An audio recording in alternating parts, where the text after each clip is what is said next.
Assalamualaikum warahmatullahi wabarakatuh. Selamat berjumpa kembali di video pembelajaran IPS kelas 8 semester ganjil. Pada video kali ini kita akan mempelajari bab 2, pengaruh interaksi sosial terhadap kehidupan sosial dan kebangsaan. Bahasan materi yang akan kita bahas adalah mobilitas sosial. Tema mobilitas sosial yang akan kita pelajari, yang pertama adalah pengertian dari mobilitas sosial, kemudian yang kedua bentuk-bentuk mobilitas sosial, ketiga faktor pendorong dan penghambat mobilitas sosial, keempat saluran dari mobilitas sosial, dan yang terakhir dampak dari mobilitas sosial.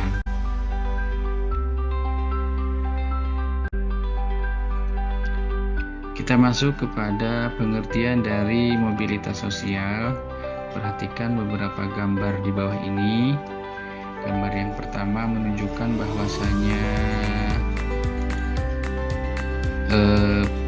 presiden kita saat ini yaitu Bapak Jokowi. Beliau dulunya adalah seorang wali kota Solo. Kemudian tahun berikutnya beliau juga menjabat sebagai Gubernur DKI Jakarta dan sampai sekarang beliau menjabat sebagai Presiden Republik Indonesia.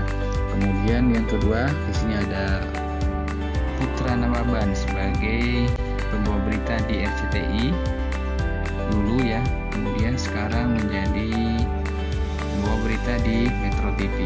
Dari kedua ilustrasi atau dari kedua gambar ini bisa kita ambil kesimpulan bahwasanya telah terjadi perubahan status sosial atau telah terjadi perpindahan status sosial dari status sosial yang satu ke status sosial yang lain, baik itu berpindah dari status sosial yang lebih rendah ke yang lebih tinggi ataupun berpindahnya hanya berpindah ke status sosial yang sederajat seperti yang dialami oleh Putra Nababan.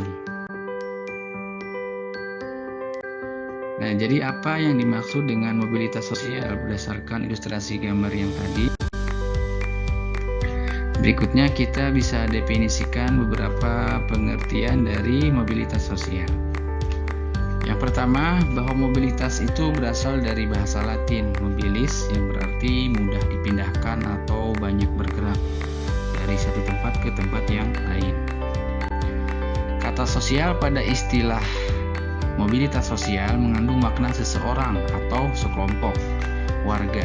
Jadi, kata sosial dalam istilah mobilitas sosial ini bisa untuk individu ataupun untuk sekelompok orang, untuk banyak orang. Bisa untuk individu atau diri kita sendiri atau untuk beberapa orang.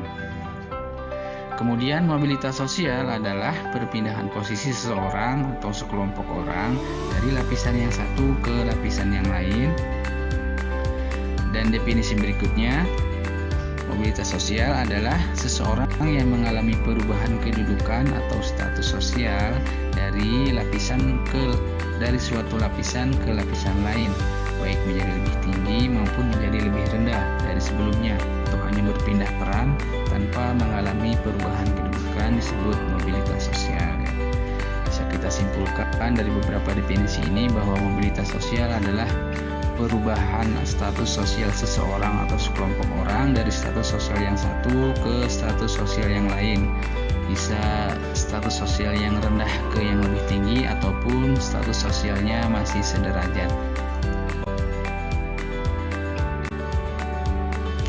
Berikutnya adalah beberapa pengertian dari mobilitas sosial menurut para ahli. Yang pertama, menurut Paul B. Harten, bahwa mobilitas sosial adalah suatu gerak perpindahan dari satu kelas sosial ke kelas sosial lainnya atau gerak pindah dari strata yang satu ke strata yang lainnya. Menurut Kimball Young dan Raymond Wimek, bahwa mobilitas sosial adalah suatu gerak dalam struktur sosial, yaitu pola-pola tertentu yang mengatur organisasi suatu kelompok sosial. Menurut Anthony Giddens, mobilitas sosial menunjuk pada gerakan dari orang per orang dan kelompok-kelompok di antara kedudukan sosial ekonomi yang berbeda. Dan terakhir, menurut Horton dan Hahn, bahwa mobilitas sosial merupakan tindakan berpindah dari satu kelas sosial ke kelas sosial yang lainnya. Berikutnya kita akan membahas bentuk-bentuk dari mobilitas sosial. Yang pertama ada mobilitas vertikal, yaitu perpindahan seseorang atau kelompok dari satu kedudukan sosial ke kedudukan sosial yang lain, bisa ke tingkat yang lebih tinggi dinamakan dengan social climbing, maupun turun ke tingkat yang lebih rendah ini dinamakan social sinking. Bentuk yang kedua adalah mobilitas horizontal, yaitu perpindahan status sosial seseorang atau sekelompok orang dalam lapisan sosial yang sama. Mobilitas horizontal merupakan peralihan individu atau objek-objek sosial lainnya dari suatu kelompok sosial ke kelompok sosial lainnya yang sederajat. Kalau mobilitas vertikal itu tidak sederajat, ya bisa lebih tinggi ataupun lebih rendah status sosialnya. Kalau mobilitas horizontal itu perpindahan dalam status sosial yang sederajat.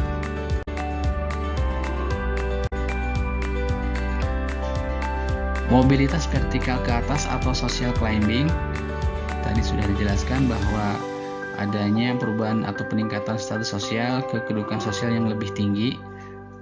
Kemudian mobilitas vertikal ke bawah atau social sinking, yaitu penurunan status sosial dari yang lebih tinggi ke yang lebih rendah.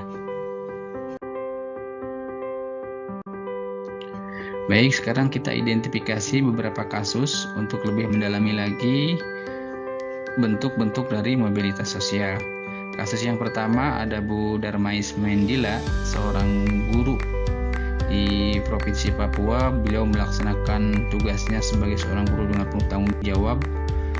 Ya, beliau juga mendapat berbagai macam prestasi sehingga beliau diangkat menjadi kepala sekolah. Nah, dari kasus ini kita bisa ambil kesimpulan bahwa ada peningkatan status dari yang tadinya Ibu Damaris sebagai guru, kemudian diangkat menjadi kepala sekolah. Berarti ada peningkatan status. Ini merupakan contoh dari mobilitas vertikal naik atau social climbing. Kemudian kasus yang kedua, ada Pak Gayus, seorang anak pengusaha yang memiliki usaha perkebunan teh di Jawa Barat. Kemudian berusaha mengembangkan usaha pertambangan. Namun usaha pertambangan Pak Gayus tidak berkembang. Bahkan beliau kemudian menjadi pengusaha kecil, yakni menjadi agen penjualan teh. Di sini berarti dari kasus ini ada penurunan status sosial, yang tadinya pengusaha kemudian turun statusnya menjadi seorang agen penjualan teh. Bisa kita simpulkan bahwa Pak Gayus mengalami mobilitas sosial vertikal ke bawah atau social sinking. Kemudian kasus yang ketiga ada Pak Zainuri, seorang kepala sekolah di salah satu SMP di Jawa Timur. Kemudian dipindahkan ke sekolah lain dan tetap menjabat sebagai kepala sekolah. Di sini juga ada perpindahan status, tapi dalam koridor yang sama atau sederajat, yaitu tetap sebagai kepala sekolah. Pak Zainuri dipindahkan ke sekolah lain namun menjabat sebagai kepala sekolah, jadi tetap sebagai kepala sekolah. Berarti di sini Pak Zainuri telah mengalami mobilitas sosial horizontal.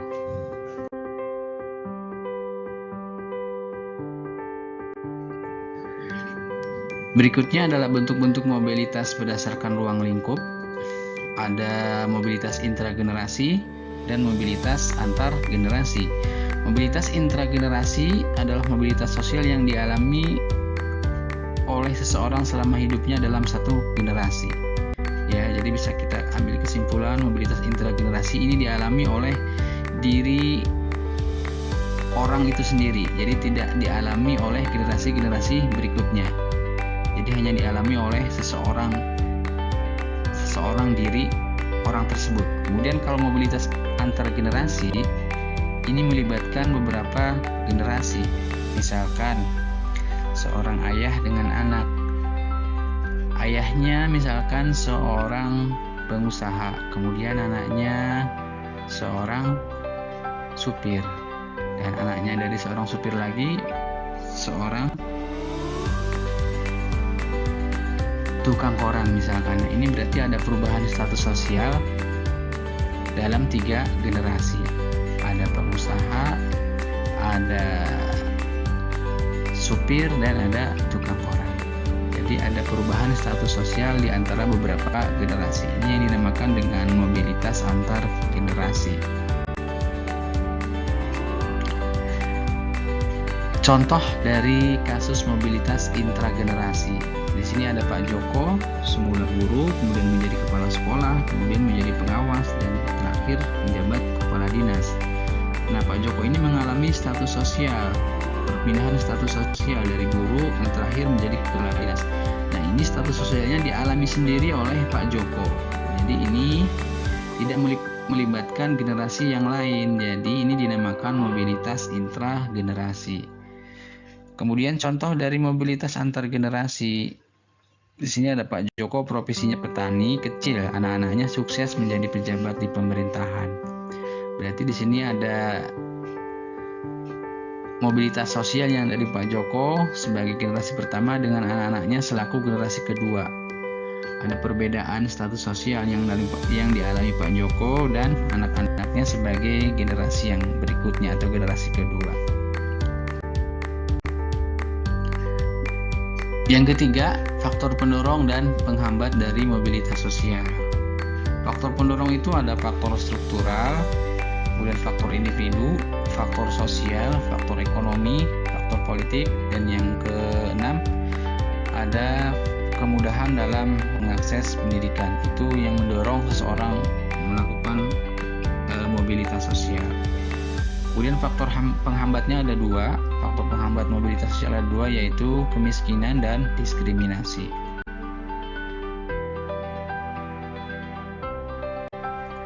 Kita bahas faktor pendorong yang pertama terlebih dahulu, yaitu faktor struktural. Faktor struktural menyangkut bentuk negara. Ya, di dunia ini secara garis besar terdapat 2 jenis bentuk negara, yaitu republik dan kerajaan.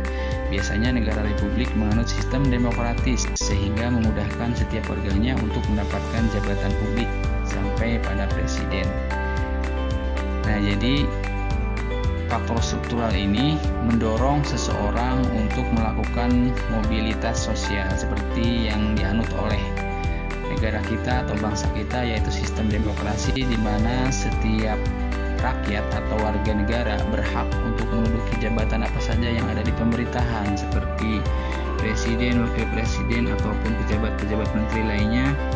Itu masyarakat memiliki hak untuk menduduki posisi-posisi tersebut.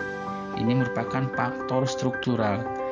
Struktural terbuka artinya mendorong seseorang siapa saja mempunyai hak yang sama untuk menduduki jabatan tersebut.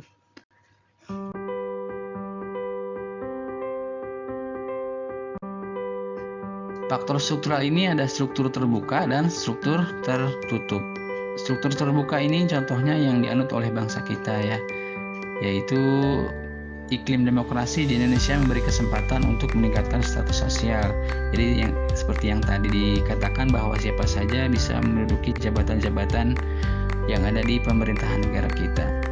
Struktur tertutup ini biasanya dianut oleh negara-negara yang menganut sistem kerajaan, di mana di dalam sistem kerajaan bahwa yang menduduki posisi-posisi tertentu adalah keturunan-keturunan dari raja tersebut ya.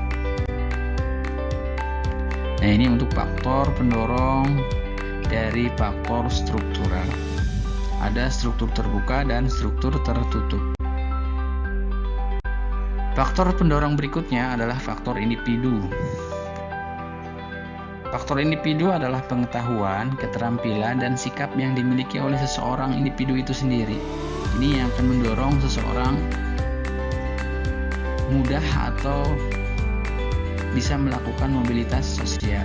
Jadi pengetahuan yang tinggi, kemudian keterampilan yang cukup, serta sikap yang pantang menyerah ini akan mendorong seseorang melakukan kegiatan atau mendorong seseorang melakukan mobilitas sosial, merubah status sosialnya. Ini sebagai contoh dilakukan oleh Monang ya, pengusaha rumah Barbie. Beliau memiliki keterbatasan secara fisik, tapi karena keterampilan dan sikap beliau maka bisa merubah statusnya menjadi seorang pengusaha yang sukses. ini adalah faktor individu. Faktor individu yang mendorong seseorang meningkatkan status sosialnya.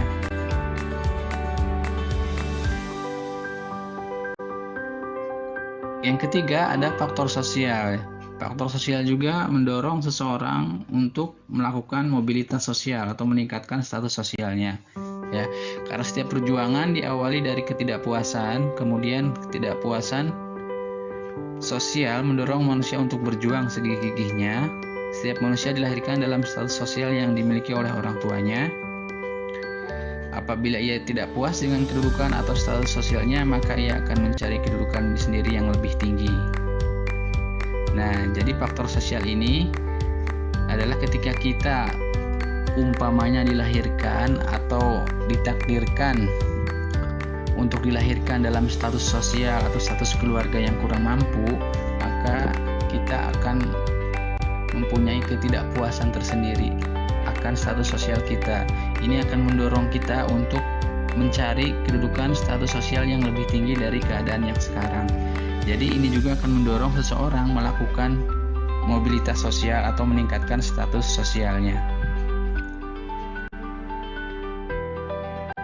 Faktor berikutnya adalah faktor ekonomi. Jadi keadaan ekonomi yang baik akan memudahkan individu dan kelompok melakukan mobilitas sosial. Ya. Jika faktor ekonominya baik, tentu akan mendapatkan pendidikan yang layak, akan mendapatkan pendidikan yang tinggi. Setelah itu, setelah mendapatkan pendidikan yang tinggi, tentunya akan memperoleh modal yang banyak.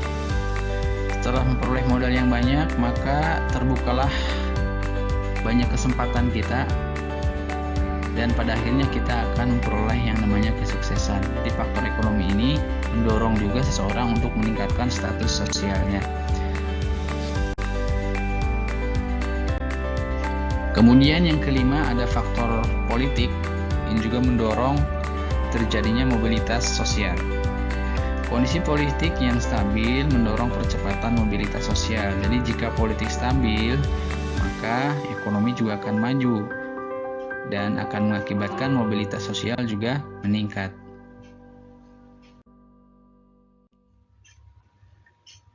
Faktor pendorong yang terakhir adalah kemudahan dalam mengakses pendidikan.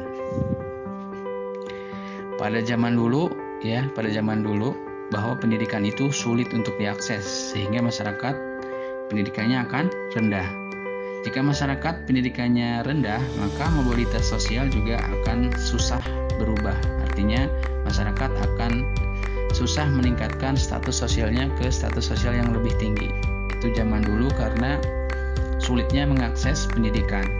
Beda dengan zaman sekarang, di mana pendidikan itu mudah diakses, sehingga masyarakat berpeluang untuk meningkatkan pendidikannya. Setelah masyarakat memiliki pendidikan yang tinggi, maka mobilitas juga akan mudah berubah. Jadi masyarakat dengan pendidikan yang tinggi akan lebih cepat atau lebih mudah meningkatkan status sosialnya. Ini juga sebagai pendorong atau sebagai faktor yang mendorong seseorang atau sekelompok orang meningkatkan status sosialnya. Nah, itu tadi ke-6 faktor pendorong dalam mobilitas sosial. Berikutnya adalah faktor penghambat. Yang pertama ada kemiskinan. Bagi masyarakat yang miskin, mencapai status sosial tertentu merupakan hal yang sulit. Salah satu penyebab kemiskinan adalah pendidikan yang rendah. Masyarakat yang berpendidikan rendah berpengaruh terhadap kualitas SDM. Akibatnya, tingkat kemudahan untuk mendapatkan pekerjaan terbatas.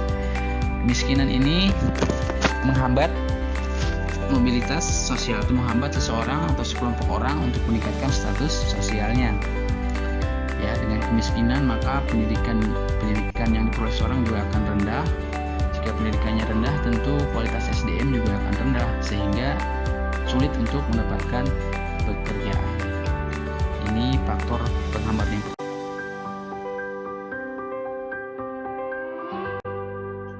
Faktor penghambat berikutnya ada faktor diskriminasi. Diskriminasi adalah pembedaan perlakuan, biasanya menyangkut masalah suku, perbedaan suku, ras, agama, dan golongan.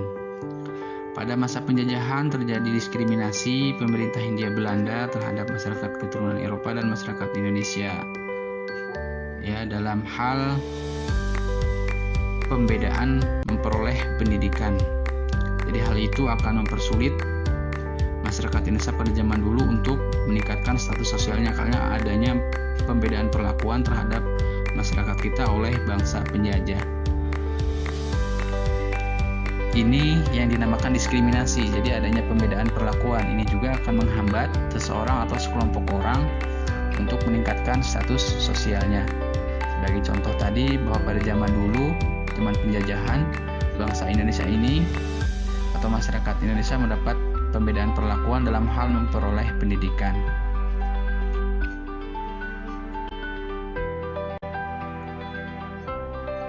Berikutnya adalah saluran dari mobilitas sosial.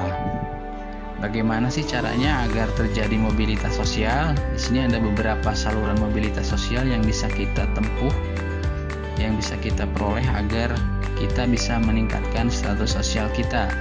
Yang pertama ada saluran melalui pendidikan. Ini merupakan saluran yang paling penting. Saluran mobilitas yang paling penting yang pertama adalah pendidikan. Karena pendidikan dianggap sebagai social elevator atau perangkat yang mengangkat seseorang ke kedudukan yang lebih tinggi ya. Seseorang atau sekelompok orang yang memiliki pendidikan yang tinggi ini akan mudah sekali meningkatkan status sosialnya. Kemudian yang kedua, bisa melalui organisasi ekonomi. Ya, perusahaan pada umumnya memberikan kesempatan karir bagi seseorang secara luas. Kemudian yang ketiga, saluran yang ketiga ada organisasi profesi. Ya, seseorang bisa meningkatkan status sosialnya melalui organisasi profesi.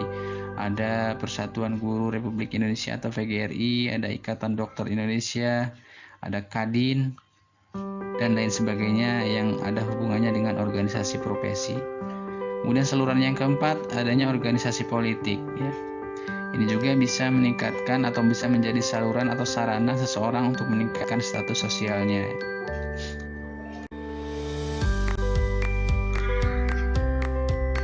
Berikutnya adalah dampak dari mobilitas sosial. Tentunya ada dampak positif dan dampak negatif. Mobilitas sosial bersifat ke atas atau climbing, tentu semua orang akan merasa senang, tetapi selalu ada 3 kemungkinan mobilitas sosial, yaitu ke bawah, ke atas, dan ke samping. Untuk dampak yang positif, yang pertama adalah mendorong seseorang untuk lebih maju. Jadi dengan adanya mobilitas sosial, maka ini akan mendorong seseorang untuk meningkatkan taraf hidupnya, mendorong seseorang untuk lebih maju dalam status sosial kehidupannya. Kemudian dampak positif yang kedua, mempercepat tingkat perubahan sosial. Ini akan mempercepat tingkat perubahan sosial di masyarakatnya. Kemudian dampak positif yang ketiga, meningkatkan integrasi sosial. Ini maksudnya mudah menyatukan. Kalau sudah terjadi mobilitas sosial, maka akan mudah meningkatkan integrasi sosial, mudah menyatukan berbagai keragaman atau perbedaan yang ada. Dampak negatifnya, yang pertama, terjadinya konflik dalam perjalanan kehidupan manusia. Persaingan tidak dapat dihindari. Persaingan selalu muncul dengan berbagai kategorinya, bahkan persaingan bisa menjelma menjadi konflik. Jadi dampak negatif adanya konflik ya, bisa adanya persaingan ketika seseorang akan meningkatkan status sosialnya. Kemudian dampak negatif yang kedua adalah gangguan psikologis ya, gelisah karena turun jabatan atau tidak mendapatkan apa-apa yang diidam-idamkan. Ini akan menyebabkan stres. Gangguan psikologis itu dampak negatif dari mobilitas sosial jika gagal tentunya.